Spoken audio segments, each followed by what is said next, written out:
What's up, everybody? Welcome to Goaltending, where your why is bigger than your excuses. Today is a very special episode. I have a truly incredible guest joining to talk about education and growth when it comes to the role we play in our children's growth and development. There's nothing more important than our kids to building future generations. So very excited for today's episode. And as always, thank you for tuning in and allowing us to be a part of your journey. It's truly all about you. So the only ask is very simple and easy. And it's an opportunity for you to help elevate others around you. And that is just that you like, subscribe, comment, and share it with people you know it can help. Because I guarantee you have some parents out there that are going to benefit from today's episode. So also, I just added the 5-step process to goaltending worksheet for free download on the website. All you have to do is create a free account, and then you get access to the download. That's at goalswithwill.com. So go get the free download to help you put your goals to paper. Now, our guest today is a middle school principal for Jefferson County Public Schools in Louisville, Kentucky. She brings over 15 years of education system experience to the conversation, and she was recently just awarded the 2023 Baird Education Award for middle school principal. On top of that, she is a wife, a mother, a friend, and I'd be remiss if I did not mention a proud University of Louisville alumni. Kara Ammerman, welcome to the show. Thank you. Thank you so much. I'm excited to be here and hopefully help others. Absolutely. So thank you for taking the time, because just taking the experience that you have and the experiences that you've had to be able to share with people so that they can grow and develop, it means a lot. And so let's just start off a little bit with your background and, what led you down the path to being a principal and wanting to help, to develop our youth. Yeah, sure. So actually, when I started thinking about, what do I want to be when I grow up, I thought I wanted to be a surgeon, actually. And then that morphed into maybe physical therapy because I'm very sports, athletic, background driven. But I grew up in the schools, growing up with my mother, being a PTSA president, always volunteering. So I was always with her growing up, watching her do things. And I decided that my heart was really just like drawn to being a PE and health teacher. So started going to school for that. And then just, was able to get hired here in Louisville. And a lot of people around me continue to say, like, you're not just going to be a teacher. Like, you're going to be an assistant principal. You're going to be a principal. Mm-hmm. You're going to get your doctorate. And I remember looking at them like, no, I don't think so. Like, I think I'm going to be a teacher. Oh, yeah. And I'm okay with that. But then I think through my athletic background, I always wanted to take leadership roles in the building. I wanted to connect with students. I wanted to help our school community. And so it naturally put me in positions where I was like, okay, I think I'm going to take the leap and get my EDS, which is what you need to be an assistant principal or principal. And really, I've been fortunate that other leaders that are my mentors have always like tapped me on my shoulder and pushed me or encouraged me and said, like, you need to take this step, or you need to, move forward and do that. And so I think that I was, more than anything, fortunate to have people around me that saw more in me than I typically maybe, or that I didn't see yet. Right. And so now I'm in the position of teaching now at U of L, the, future assistant principals, leadership roles in education. And it's really full circle because I keep telling them, I hope I can instill what was given to me and the confidence and the lessons. I want to pass that along because that's why I'm in the position I'm in, because others believed in me and encouraged me when I didn't think I could do it. So, and that's all the way from the doctorate, because statistically, I should not have my doctorate. I should not have graduated from college because I did not perform well on standardized tests. And so I say that because of having work ethic, having grit, not giving up, really did outweigh silly tests that did not show what I was capable of. Mm-hmm. And I didn't let that be an excuse. So I showed the people who were standing kind of a barrier potentially, I'm going to the tutoring sessions. I've taken the test multiple times. This is not Right. because I'm being lazy. It just is not computing with my brain the way that I can show you I can do all these other things and be successful. So Yeah. So I've heard and read a lot of studies as well, and it talks about uh, doing well on standardized testing isn't necessarily an indicator of like success or leadership capabilities even that you're able to take. So I think that's awesome. But I also love that um, having people around you that recognize character strengths you had in yourself that you didn't see. Because no matter how self-aware we think we are, sometimes there's things that we miss, like things that we don't see or know about ourselves. So to have people around you that brought that out is awesome. Yeah. And it's important to look for people like that in your life. So make sure that you all, think about the relationships you have and the people that you're around, in order to elevate and in order to draw that out. Oh yeah, absolutely. Absolutely. So we already talked a little bit about what the inspiration was, but behind today's episode, and I thought it was absolutely crucial to talk about, and so I'm glad that you joined to help get into this conversation. And I've seen tons of social media posts of people who, talk about topics they wish were taught in school. So common responses being life skills of all kinds of varieties, things like money management and investing, respect and morals, and even some that a lot of people that said the U.S. Constitution, like getting deep into the U.S. Constitution to understand the foundations that our country are built on. So several responses that sound like good ideas, but also I think there needs to be a stronger and clearer responsibility on parents for what's taught at home, like certain things that should be focused on at home and being intentional about those things. So can you talk a little bit about current middle school curriculum and like the goals for students behind that, and then some things that you think are best suited for home instruction? Yeah, sure, absolutely. So, what I'm excited about seeing now in our curriculum is it's not students. I know when I went to school, I felt like we memorized a lot of facts, a lot of things that we just had to know for that test. And then maybe not all with all people, but once you put it out on that test, you didn't apply it. So it didn't stick with you. You learned about it, of it, but you never had to apply it. And so what I'm happy to see is that all the curriculum now is having students take the information and then do something with it. Right. So it isn't just memorizing facts. It's okay, these are the facts. This is how you do this, or this is the background on it. So now apply it so that you can educate yourself and start informing yourself of things that are out there. And I think that that's the biggest thing that I communicate to our school community and to our parents and families, is that I want to simply give them an opportunity to see what is out there, right, to provide the information. And then whatever is decided at home is decided at home. And that is okay, because right, you are their parent. And I want to make sure as an educator that I'm just providing information holistically so that you have the information. I'm not telling you what I think or what I believe.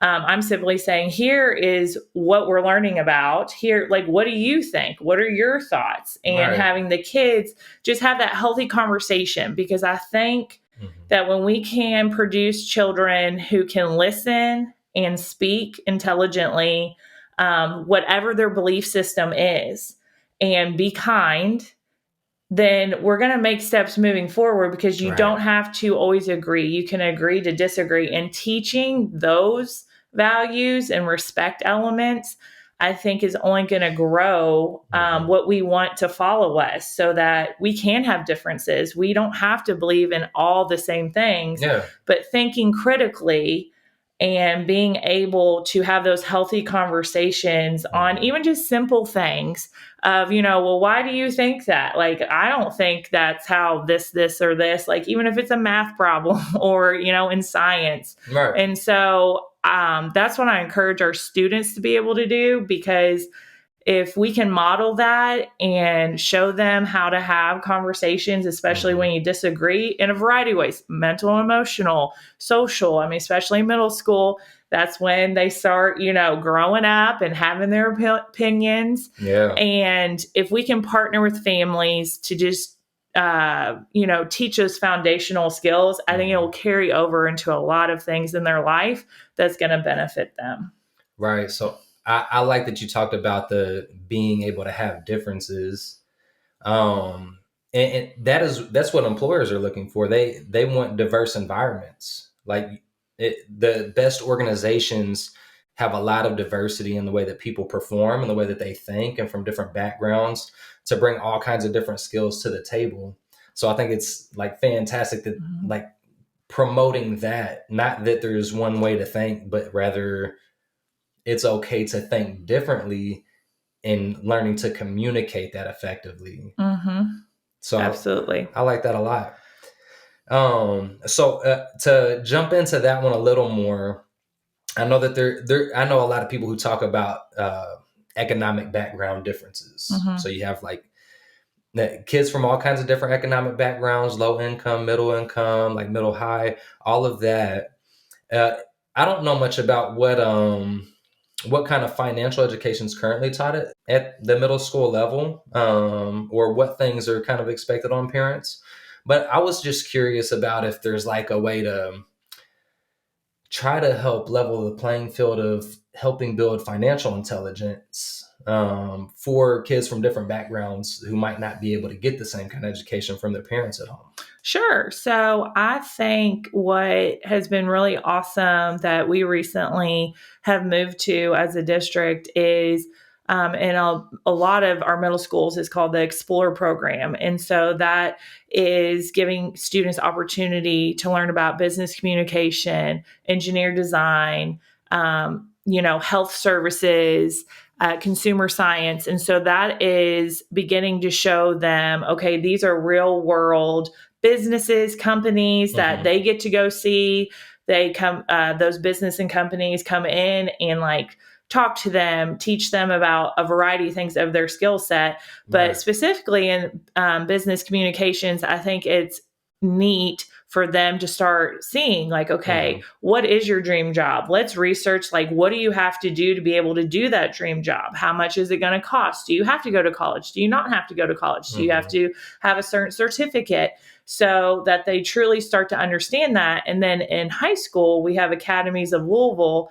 And so I know several actually specific high schools run a Class Act federal credit union in their school, and the students get trained and work officially at the bank. So they are getting hands-on financial literacy, but also learning what it means to work, in a financial institution. But I definitely think it's important for students to understand how the math elements that they're learning do play a part in the bigger picture of what they're going to have to do real world. So, kids, especially starting in middle school, well, how does this, like, when am I ever going to use this again?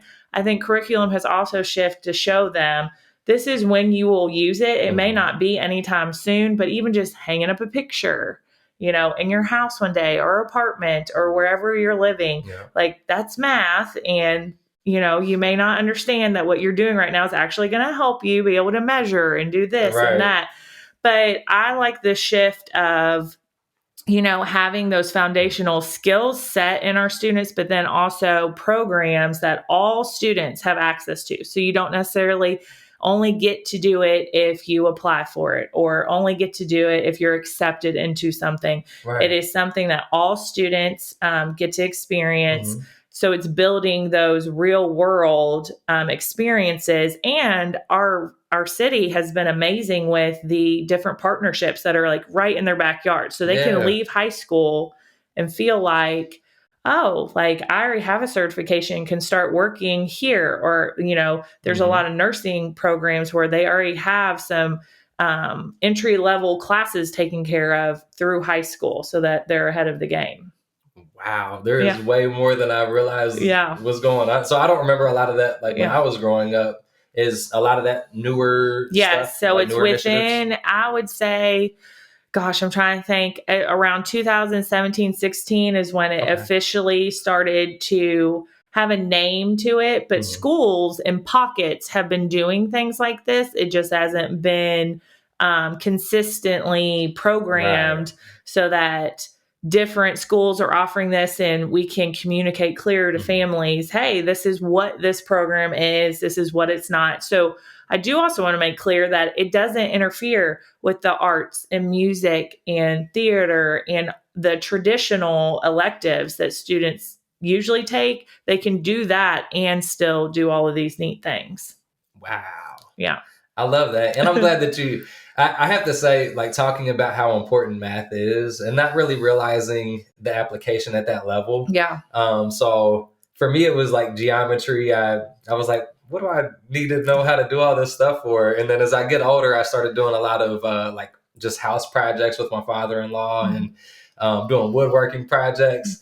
And we start cutting different angles and doing all this stuff. And I'm like, wow, geometry is Yep. a very Yes. useful life Yes. skill. So it is very applicable. I'll say that. So you know just as well as I do that busy schedules are a real thing. I know that it's everybody battles their own busy schedule in their own different ways. Like for us, Brittany, my wife, and I both have full time jobs. Our daughter doing competitive dance 2 nights a week. Our son's been doing t-ball 2 nights a week. Managing the podcast. I'm working on writing a book right now. So there's a lot of irons in the fire for us, and I know that a lot of other people out there are going through their own very busy lives. Mm-hmm. And so with that, realistically, what would you recommend as like a good amount of time to spend on intentional at-home development and education, like the parents can work on with their kids? And do you think that should vary at different age levels? Sure. So I would say that it definitely varies with different age levels. I think, from just my experience, I'm really skilled in middle school and high school education. My husband is an elementary teacher. So thank goodness, because my kids come home. I have 3 kids and they're all in elementary school. And I'm like, what are we doing? Because that is not where I'm the strongest in, Hmm. but have so much respect for elementary schools. I mean, our elementary teachers, obviously all teachers, but not as familiar. I would say what I've seen my kids benefit is really targeted assignments that come home, such as these are the 3 books that your kid is going to read. And the teacher has selected those books because of my child's strengths or weaknesses. That I don't necessarily always know specifically, but what I know is they've been selected for a purpose, and it maybe takes 20 minutes for them to read those books to me, for Hmm. me to help them, but like let them productively struggle with sounding out words. So these are Right. my first grade or my kindergartners, now first graders. But then, so I would say that like just less is more, but consistency. I think I'm a huge believer in anything that you do. If you Hmm. do it consistent, Yeah. then it's going to build upon itself and it is going to pay off. And so, even if it's just committing to reading with your children 10 minutes a night, 10 minutes, it doesn't have to be a whole chapter. It doesn't have to be, I think, anytime that we can continue to develop their imaginations and have that time together, even if Hmm. it's just 10 minutes, because we're busy. We have my oldest who is doing basketball, baseball, cross country. Maddie's doing dance and volleyball. Hmm. William's just going all over the place, bless his heart. And so 10 minutes is more, like, as it adds up through the week, I mean, that's going to add up to almost an hour, just under an hour, that you're intentionally doing something. Because Right. now my 9-year-old, almost 10-year-old, he will read to the twins. Hmm. And so we can still be there, but he's now reading things on his own. And then also, developing that relationships with his twins or Yeah. his siblings. And it doesn't, like, don't overcomplicate it. I think we put so much Right. pressure on ourselves that, we're not doing the flashcards enough. We're not doing this enough. I think when it comes to building those competencies with our kids, it is to have fun with it. Yeah. Don't overthink it. Set a timer, because before you know it, the 10 minutes is going to be up, and you're probably going to end up doing a little more if you can, but that's enough. Yeah.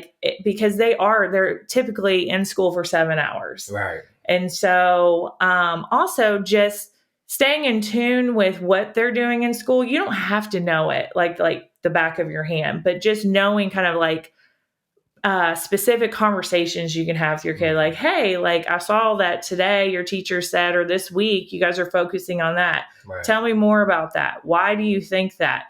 Because it's harder for kids to say, well, I don't know. Well, it was fine. It was you can make them talk a little more specifically. And so I would just guide parents to take a deep breath from K through, even senior year, and not overcomplicate it.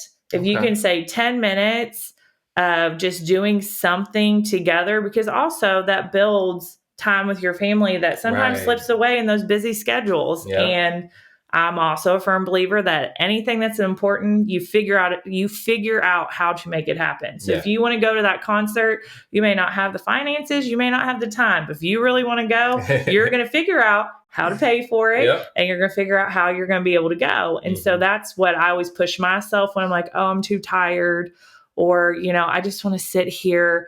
I'm like, nope, this is important. It's 10 minutes. Like, you can do this.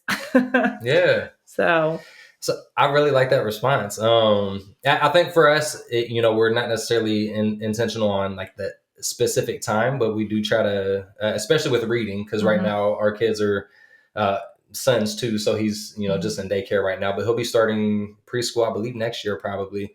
And then my daughter's in first grade. So for us, it's a lot of the reading mostly, or if she gets any kind of, writing or math stuff that she can bring home, we'll do together. But I want to emphasize don't focus on it as necessarily like we have to spend this time doing education stuff, but it's a bonding opportunity. Like it's us spending time together. So even though it is meant to be like a mental challenge or to help with development, it's really about just having the time together, like spending time together in a different way. And when you think about it, the like 7 hours that are spent at school, they're already probably mentally exhausted. Like they've already been challenged throughout the day mentally, and we do need mental breaks. So I think like that seems like when I run that through a sanity check, that seems like a good response of, 10 minutes to an hour or whatever, depending on what things are going on. Right. So I like that. I guess in terms of maybe at a higher level, because right now for us, it's, the reading and a couple simple things. But when the problems start to get more challenging or more homework, do you have any good tips on like teaching methods or like teaching approaches for parents to be able to implement at home? Sure. I think that it's always healthy. Like if your child is getting frustrated or it's a level of learning that you may not be comfortable with, because I know that I'm probably going to need some help when they're getting into high school and possibly higher level, contents and things like that. I would say, I think teaching productive struggle of it's going to be okay. Like breathe. Like I know that you're frustrated. We may be in tears. I may be frustrated because I'm tired and I can't help you the way I want to, or I just want to give you the answer so that it's finished. But I know that if I do that, you're not actually learning. So I think a couple things. I think one, developing a good line of communication with the teacher, and or now we're fortunate that we can log on to hopefully internet somewhere, have access to be able to see, okay, this is how you can do it, or teaching ourselves to try to at least just help get something going, trigger something in their brain of like, oh yes, that's what my teacher said. It may not be exactly the same because teaching methods vary, but it could spark that, okay, I remember this. But I think what we don't do enough is we don't allow our kids to struggle, and especially when they're older. And that's when they break down because they are used to someone coming in and being like, it's okay, because we do as parents, we don't, it is hard to see our kids struggle or not Right. be, successful, Yeah. especially when they have that look that from your kid, and you just want to be like, it's okay. And I'm not saying that you can't encourage them, but teaching them realistic things, because when they're out there on their own, they're going to have to cope and understand how to get through a challenge. And so, and it's okay. One grade should not affect their whole entire, success in that class. Right. So, my oldest came home and did not have a good grade on I think it was his math. And I was like, oh my gosh. And I had to stop before I focused on the grade instead of the learning. Like, what is going on? Why did you not know this? So I asked those questions instead of saying, I know you can do this. You should have gotten an A. It shouldn't be about getting an A. Should be about, did you not understand it, or were you struggling, or were you lazy and didn't complete it? Because those are all three different conversations. Right. And so, it turned out he just didn't put forth effort. So that's a different conversation that I'm going to have with him than automatically going to, you should have gotten an A. You should have gotten an A.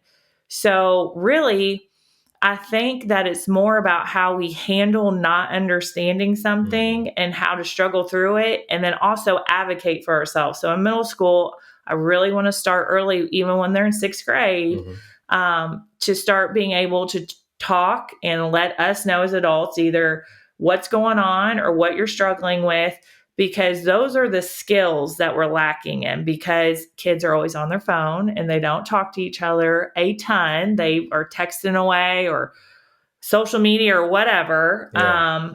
And so I think those skills of productive struggle, learning how to handle, what do I do when I feel like I'm going to cry, or I'm so frustrated, or I don't get this? Do I give up, or do I do A, B, and C? Because mom and dad or whoever you live with also may not know how to help you right then that minute. Right. But if they can help you understand, it's going to be okay. This is how we're going to handle it tomorrow. This is what you're going to say to your teacher or whomever, and then handle it like that. Because yes, worst case scenario, you might have a bad interaction with the adult on the other side for whatever reason. But I do feel confident that if you handle it those ways, that interaction of being negative potentially is going to increase to being positive, because it's solution oriented. Yes, we didn't do this. We didn't know how, quite frankly, but here's what I'm trying to teach my kid. And so, like, how can we get to where he or she was supposed to be? Right. So I think a lot of it is how teaching our kids how to react to when things don't go well, because we know how to react when things go well, but we need to do a better job as teachers, as educators, and just as families of being okay with productive struggle. They're going to be okay, because we're not going to let them fail to the extent of like it being so where we can't like recover from it. Yeah. So that would be my suggestion, honestly. And I love that. And I love specifically, you said the word cope, like coping mechanism, coping skills, because that's, in my opinion, that's one of the most important things and skills that you need going into adulthood. I think if you have developed a good level of coping skills as you go into adulthood, you're at least set up to face the challenges that you're going to face. I mean, because challenges are going to hit you regardless of what path you take in life. There are going to be a variety of challenges that you face. Yes. So having the coping skills is exactly what I think of as being like one of those most important skills that you really need to develop. So I'm glad that you talked about that and brought that up. And you brought up screens a little bit, the screens. So this one is like for me and Brittany, but I know that there's a lot of other parents that struggle with this. So I think it's really important to talk about screen time.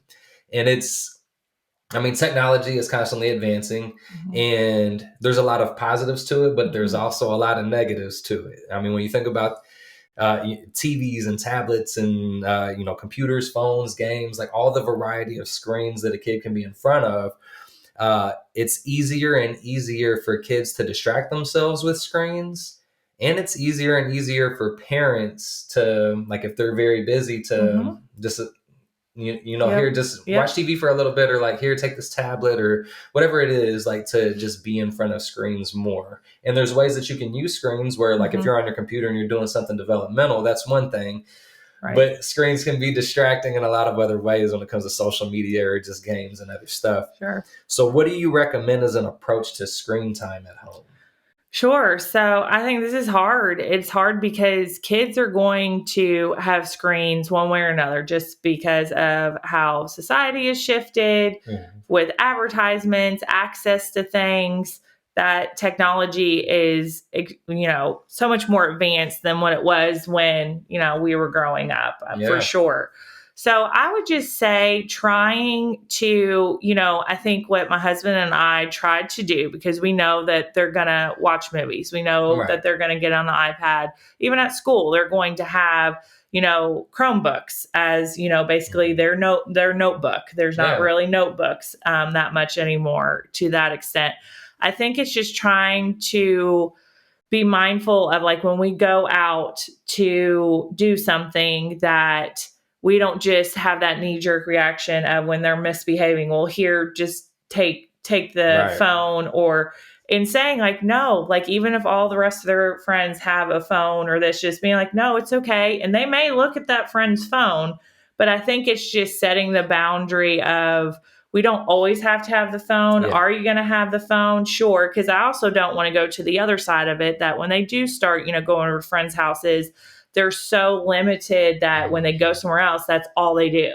Yeah. Because, like, this is my time. Just like, so I think it is ongoing. We could always be better. I think Matt and I could always improve on it, even like with ourselves being on our phones, catching up on email, or doing this or doing that.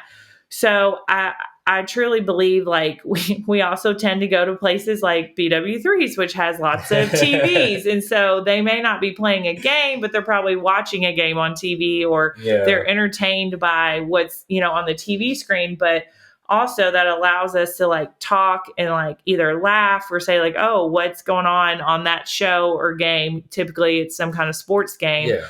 But I think it is just not letting it be a crutch of too long, like saying, from the time they get home, like, we try really hard during the week not to let them watch shows and come home and do that. We try to, like, play a game with them if we have time in our schedule, or go outside and play when it's warm, or go downstairs in the basement and play.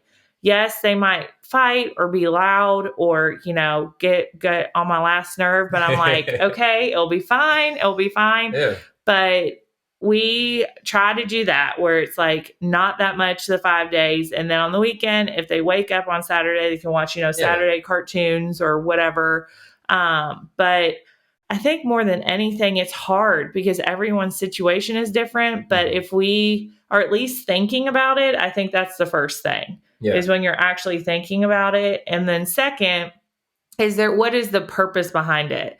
Like, do you need them to zone out so that you and your partner or friend or whoever can talk without, like, what is the purpose of them having it? Is it so that they're behaving, or is it so that they're distracted for you to be able to accomplish something and then come back to it? So I think when you just think about those boundaries for what you want for your kid, I think if you're thinking about it, it's healthy, but it's hard. It is hard. So, like, we've tried to set the boundaries of, during the week, we don't need to be doing that. And then even on the weekends, yes, there's time for it because, like I said, I don't want them to go somewhere else and say, like, oh my gosh, they have this, this, and this, so I'm just going to sit here and do this, while kids who have a healthy relationship with it don't feel like I've got to stay playing this video game the whole time because I know when I get home, I'm never going to be allowed to play it. So I don't think there's a perfect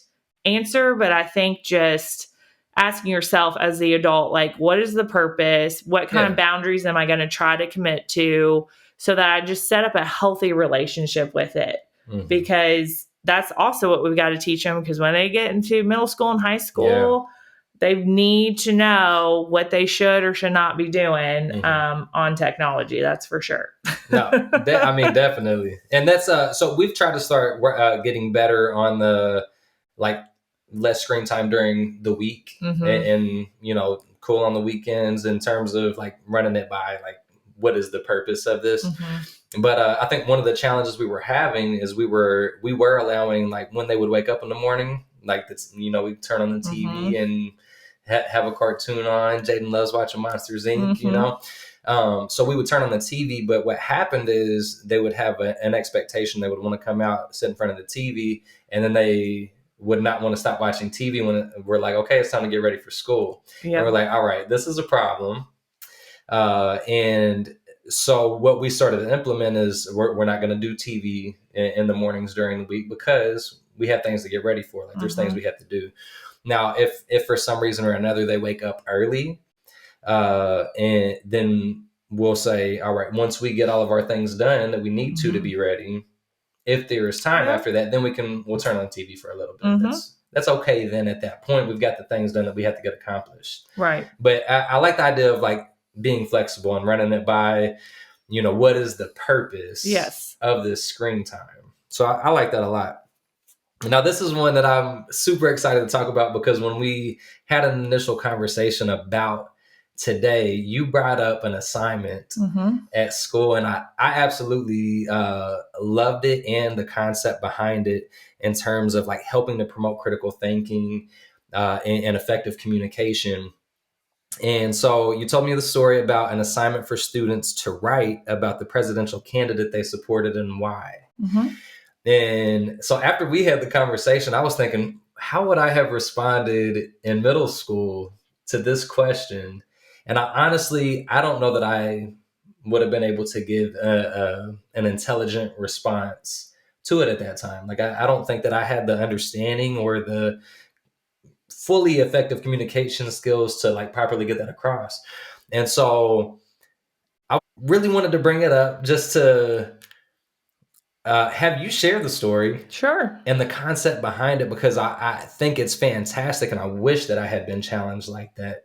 So will you share the story? Yeah, sure. So we had, you know, every time during an election year, any kind of election, it's a great real world activity to start talking to students, just the process of elections. You know, what qualities do you want to see in candidates? What do they believe in? What do they not believe in? And just really just talking to them about the process. And so what I always want people, and even, you know, the teachers that I, you know, lead at my school, it's always just talking about the process and making them understand so that when they do get out there, they can be more informed with what they're doing, why they're voting, and all that. And so this assignment was writing whether you agreed or disagreed with who was going to be president. And so the student had very strong beliefs on why someone should be the president. And when he was writing about that, he was not writing intelligently. He was writing like a middle schooler. And there were some things that were being said in the response that were not appropriate. And so the teacher asked, you know, what do I do? Like, what should I do with this? And I said, and he, you know, said, you know, is he going to get in trouble because you don't agree with this? And I was like, hold on. I was like, why would you think that I don't agree with this? Because I've never talked about my belief system specifically. I've always said, I want kids to be able to dig into what they believe in and articulate it correctly. Right. So no, he's not going to get in trouble. I'm not upset with what he's saying because I may or may not disagree or agree with it. It doesn't matter if we agree or disagree with what he's trying to say. Yeah. I said, and that kind of, the teacher was like, oh, okay, I didn't think of it like that. And I said, correct. Like, it is not our job to say this is right or wrong.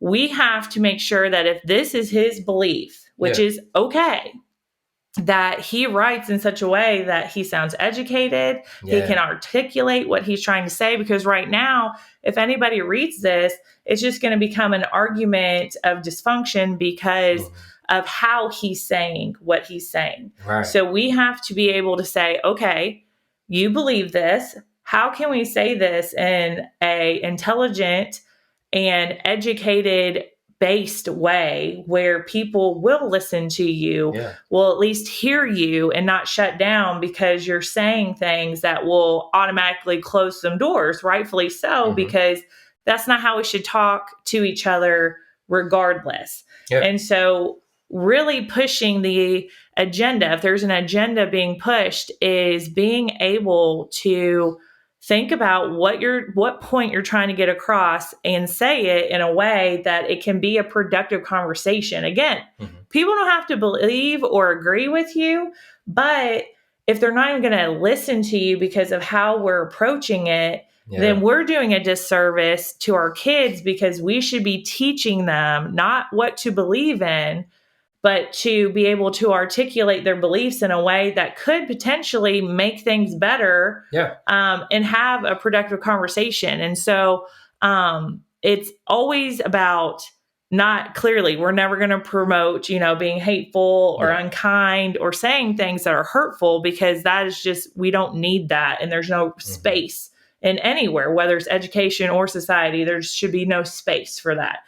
But you can believe in things and have differences and still coexist and be kind and at least listen so that we can have a productive outcome. Because if we attack things the way we initially, the student being a middle schooler, it was a teachable moment, because he was like, oh, it was like, yes, like you can say all of these things, but how can you say it in a way that someone's going to listen and that you're not attacking someone?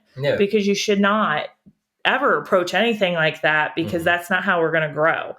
So a couple things happened. One, I think it just showed that I really am walking the walk of saying, like, you should never really know what I believe or not believe in, because I'm a principal of all students.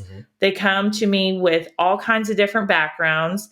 I may understand, maybe not understand things, but what I know I can promote is that we are not going to be hurtful. We're not going to be unkind, but we're going to have the ability to listen and decide for ourselves with the influence of our families, because they are middle schoolers, of what we believe in, and articulate that in a way that's productive. And, I think that also helped the teacher, because sometimes we jump to emotions too much because we're humans. And that's what I've learned over my leadership journey, is that not that I'm not an emotional person. I care a lot about the people I serve, about our kids that we serve. But I have to know that if I'm in an emotional state that is driving me purely on emotion, good or bad, that I have to stop and think, okay, what are we trying to get to? What is the solution, or what is the end game? And if I'm thinking about that, then it's never steered me wrong.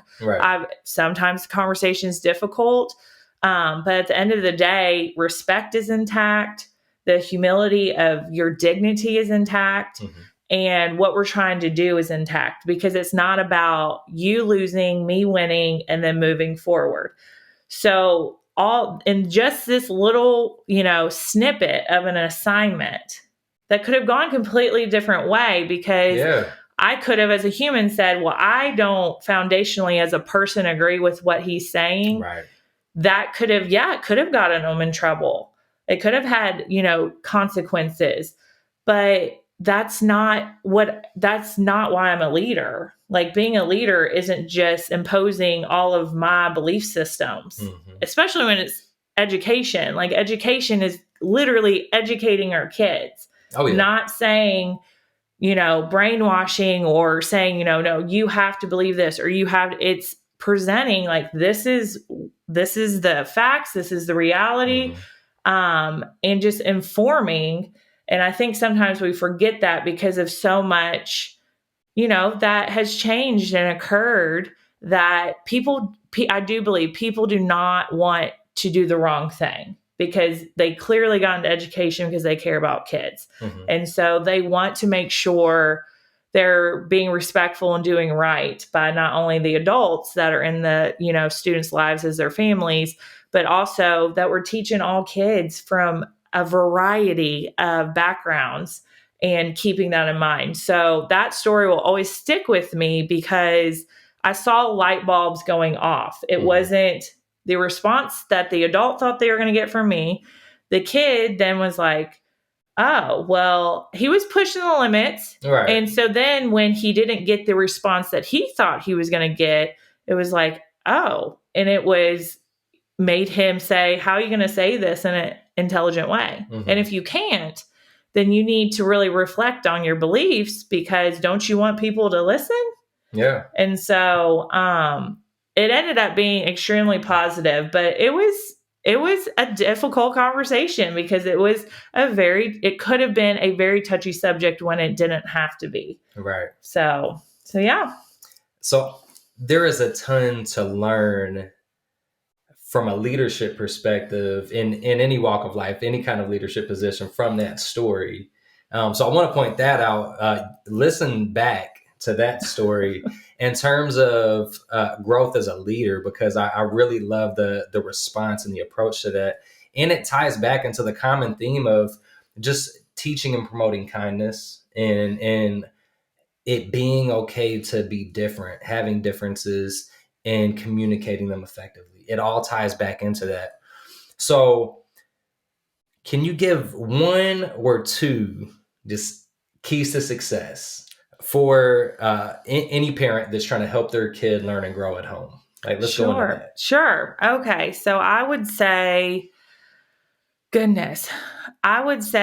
to when your kid, because there's some point in time, and we experienced it too, probably as, going through the educational system, where you start to lose your love for learning. And so I think trying to always find ways to not let that happen, I guess, so quickly, so not being so focused on the grade, but the learning. So grades are important. So I'm not saying that. But what I am saying is that always talking about, do you feel like you learned this? Or what do you think you fell short with in learning this? And having those productive conversations. And your kids might at first, depending on how old they are, say, well, I don't know. I just didn't understand. Or I don't know, because they're frustrated. Yeah. And so, yes, you're not always going to have this big in-depth conversation with your kid. But I think the more, it goes back to consistency, the message your kid hears from you that I want you to be successful, but I want you to actually learn. So what was it about the learning experience instead of, I know, and it wasn't, bad that we weren't I'm not saying baby your kid now, but always saying like, well, why didn't you get an A? Why didn't you get an A? That's a different thought process than what didn't you learn? Right. What do you feel like you felt short on learning?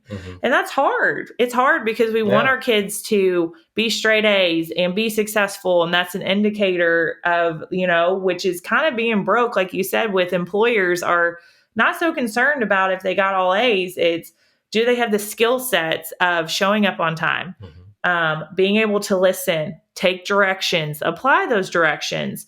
So that would be my biggest thing, is always focusing on the learning aspect of it. And the grades will come, because if your kids are learning, then they're going to perform well because they feel confident in that. I think the second thing would be just arming them with the confidence to advocate for themselves. Because you have to think, there's always that adult or teacher, professor. I mean, this goes for all the way to, like, if you do go to college, you're always going to have a difference of maybe bumping heads. I had them. And what I try to tell my students is, you clashing heads because your personalities don't click is going to hurt you more than it's going to hurt them. And so how can you learn? And that's going to happen with bosses, potentially. That's going to happen with people in your life. So what is your goal? What are you trying to accomplish? And how can you do that without feeling like you're constantly bumping head with this person. Now, if the person is doing things, and I always say this to my kids, there's a line that if it's unethical, it's not moral, it is hurtful, then that's a different conversation. Right. But if it's just, this person is not my favorite person, and you're going to have those in your life, how can you focus on yourself to not let their energy impact what you're trying to do? What are you trying to accomplish in this class? So probably for a middle schooler, I just want to make sure that I pass the class and obviously learn something, but I just don't want to take this class again. Okay. Right. All right. So what do we have to do? Because if you think, because there's that whole rebellious side of, well, if I know that you don't want me to talk or you want me to constantly be in my seat or whatever the expectation is, if you want them just to leave you alone and you just get through the class, then what can you do to almost prove them wrong? Like to almost show them, like, I'm not that person. And then you're winning too. So it's not appeasing them. It's not changing who you are, losing who you are, but it's being able to navigate that difficult situation. So, I mean, those would be the two things that I think that I've seen with struggling learners really change their mindset is it doesn't have to be about the grade. I need you to learn this. Okay. Yeah. And two, if you have someone that you don't get along with or you don't, just connect with, like, oh my gosh, that's my favorite teacher, that's okay. But this isn't going to be the last time you have this experience. So I've got to teach you how to get through this without losing yourself, feeling like someone is able to talk to you. Like no one should talk to you where you feel like you're being demeaned. So I always make sure I talk to young people about that. I'm not saying to allow, there's certain things that are just automatically off the table. So I'm just talking about that genuine, we're not connecting. Yeah. And how can we work through that? Because this is not going to be the last time that you have somebody that is going to be your boss or going to be in charge of whatever hurdle or whatever thing you're trying to get through to get to the next door. Yeah. And I think when I see my kids at school, that light switch, and they kind of look at me, I'm like, just try it. Just try it. If you try it for 2 weeks, I promise you, all of a sudden things are going to be so much different for you. And it's not because you're letting them do whatever. It's not because you're changing you. Because I always want kids to know you don't have to change you. There's nothing wrong. It's just seeing things in a different light and using your skill sets to get what I know you can be. Because I tell kids, you're not bad. Your actions are bad. You are a good kid.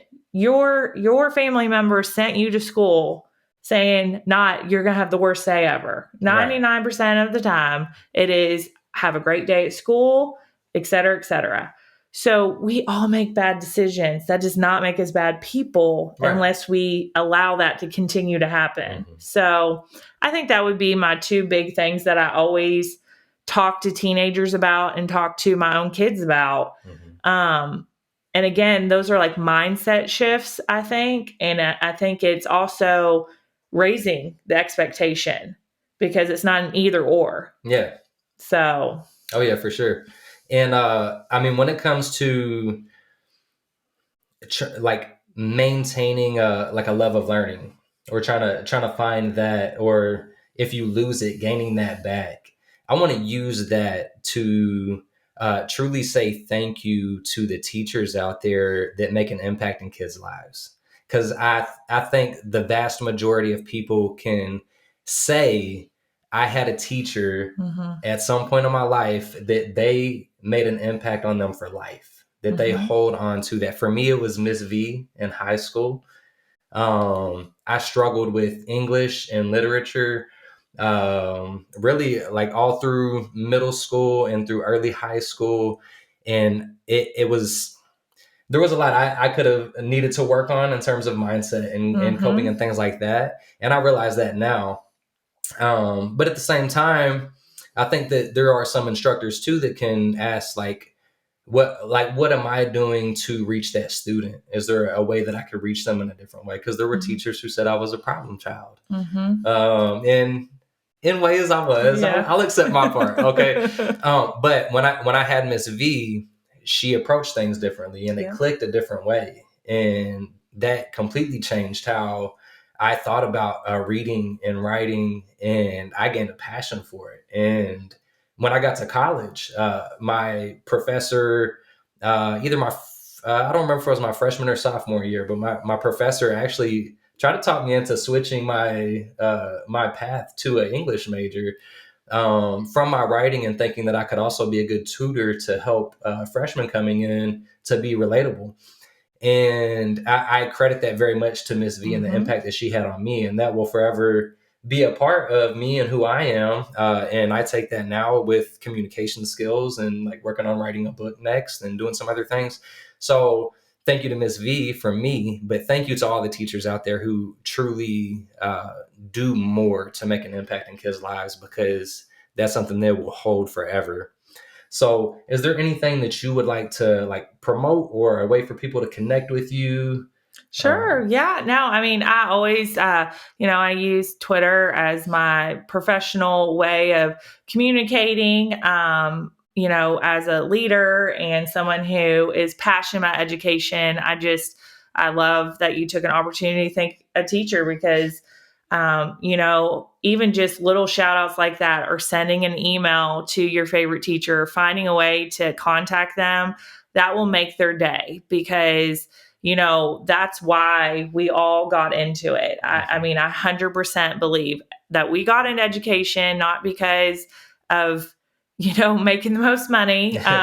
We got into it because someone, helped us. Like, Yeah. not all teachers were straight A, students themselves. There's so many stories of that. So I would say, I would love to take the opportunity to say, connect with whoever, did that for you in school. And, hopefully there's multiple, because that will, you know, make them know that they did make a difference, at least with like one kid, or that, oh my gosh, someone still remembers me as their teacher. And Right. I didn't even think that I made that big of an impact.